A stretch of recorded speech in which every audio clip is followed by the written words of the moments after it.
Hi, class. Tonight I'm going to read part of Andy Shane and the very bossy Dolores Starbuckle. Chapter 1, I Hate School. Andy Shane did not want to be in school. He did not want to be at morning meeting. He did not want to sit up straight on the rug. He flopped down on his belly and watched an ant carry a cracker crumb across the floor. The ant reminded Andy of his Granny Webb. Granny Webb loved to catch bugs and hold them up to the sunlight. Andy wished that he were at home catching bugs with her, right now. "Miss Janice," said a voice like a squeaky fiddle. "Miss Janice, someone is not sitting properly." Andy Shane sat up quick. He knew that voice, but Andy's teacher didn't seem to hear it, even though the voice was loud, even though the voice was sitting right in front of her, even though the voice belonged to Dolores Starbuckle. "This morning," said Miss Janice, "we're going to find rhyming words. Can anyone tell me 2 words that rhyme?" Andy Shane thought of 2 words, bug and rug. He looked up. Should he raise his hand? Other kids were raising their hands. Dolores Starbuckle jumped up and down on her knees and waved her arms like a willow tree in a windstorm. Miss Janice motioned for Dolores to sit back down.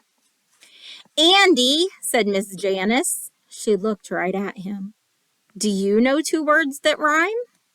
Andy Shane opened his mouth to tell Miss Janice the words, but they were stuck in his throat like fruit flies caught in maple syrup. Miss Janice waited. The other children waited too. "I know 2 words," called out Dolores Starbuckle. Andy looked at Dolores. "I know 2 words," she yelled. And before Miss Janice could call on her, Dolores shouted, "Hullabaloo and Kalamazoo." Miss Janice looked surprised. She smiled. "Yes, Dolores," said Miss Janice, "those words do rhyme."